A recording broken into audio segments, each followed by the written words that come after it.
ரெமோவும் தேவியும் ரெக்க கட்டி பறக்குறாங்க, இதுல நாங்க ஒன்னும் சொல்றதுக்கு இல்ல அப்படின்னு மொத நாள் 3 படத்தையும் பார்த்தா நம்ம நண்பர் ஸ்டேட்டஸ் ஒன்னு அப்லோட் இருந்தாருங்க. எங்களால 3 படம்லாம் பார்க்க முடியாது. ஒரு படம் பர்சு காலி ஆவறது ஒர்த்தா இருக்கணும் அப்படின்னு சொல்றவங்களுக்காக இந்த ஒரு வீடியோ. 3 படமும் 3 ஜானர். முதல்ல ரெமோ. காதலே பிடிக்காத ஒரு பையனுக்கு ஒரு பொண்ணு பிடிச்சு போய் இவன் பொண்ணா மாறி அலையிறது தாங்க கதை. அதாவது நம்ம எஸ்கே நர்ஸ் வேஷம் போட்டுட்டு சுத்துறாரு. டாவடிக்கிற ஃபிகர் டாக்டரா இருப்பதன் காரணமாக ஹாஸ்பிட்டல்ல வேலை கிடைக்குது. ஆனா லட்சியம் நிறைவேறிச்சா அப்படிங்கிறது படம். ஃபர்ஸ்ட் ஹாஃப பக்காவா பிளான் பண்ணி எடுத்தாங்க. ஆனா அப்புறம் என்ன பண்றதுன்றது அவங்களுக்கே தெரியல போல. பட் சிவகார்த்திகேயன் ஒரு மாஸ் என்டர்டைனர் இருக்கிறப்ப என்ன கவலை, அசால்ட்டா அடிச்சு நொறுக்கி இருக்காங்க. 5 நிமிஷத்துக்கு ஒரு தடவை வயிறு குழுங்க நீங்க சிரிக்கலாம். உங்களை அப்படியே காதல்ல முக்கி எடுத்து வாழைக்காய் பஜ்ஜி மாதிரி வேக வச்சிடறாங்க சார். அந்த மாதிரி தான் எனக்கு ஒரு எக்ஸ்பீரியன்ஸ் வேணும் அப்படின்னா இந்த படம் தான் டார்கெட். கொசுறு மேட்டர்னு பாத்தீங்கன்னா நம்ம சிவகார்த்திகேயன் கீர்த்தி சுரேஷ் அவங்களோட ரொமான்ஸ் விட யோகி பாபு சிவகார்த்திகேயன் ரொமான்ஸ் தான் தூக்கலா இருக்காமா. அடுத்தது ரெக்க. எவ்வளவு நாள் தான் சார் நீங்க நல்ல நல்ல படமா நடிச்சுட்டே இருப்பீங்க?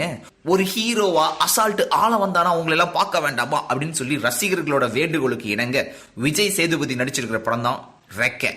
அங்கங்க ஒரு 10-15 லிங்குசாமி, 5-6 தரணி, 6-7 ஹரி, 2-3 கேஎஸ் ரவிக்குமார் இவங்கெல்லாம் தென்படுவாங்க. ஏன்னா அந்த மாதிரிலாம் சீன் இருக்கும்.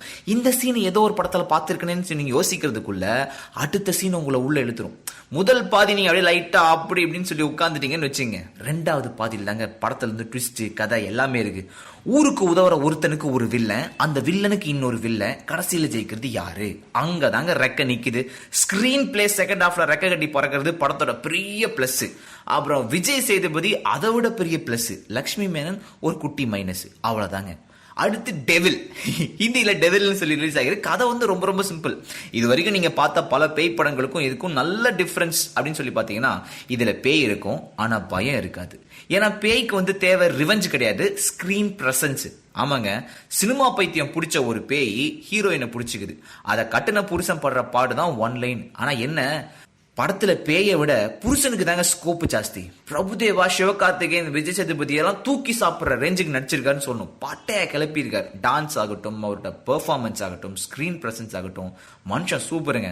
அப்புறம் GQ, அதாவது கிளாமர் கோஷன்ட்டை தெரிக்க விடுறதுக்காக நம்ம தமன்னா இருக்காங்க. சோ ரொம்ப சிம்பிளான ஒரு கதையை ரொம்ப காமெடியா AL விஜய் ஹேண்டில் பண்ணிருக்காரு. ஆனா காமெடி குழந்தைங்கலாம் உழுந்து சிரிக்கிற மாதிரி எல்லாம் கிடையாது. பெருசுங்களுக்கு புரியும், கட்டாயமா புரியும். சோ எந்த படம் உங்களுக்கு ஏத்தது?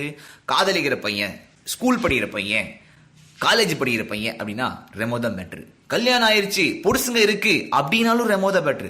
இல்ல சார் எனக்கு இந்த சண்டே எல்லாம் கொஞ்சம் அப்படியே தெரிக்க ஒண்ணு சார், ஒரு 100 பேர் ஏர்ல பறக்க ஒண்ணு சார் அப்படின்னீங்கன்னா ரெக்க தான் உங்களுக்கு டார்கெட்.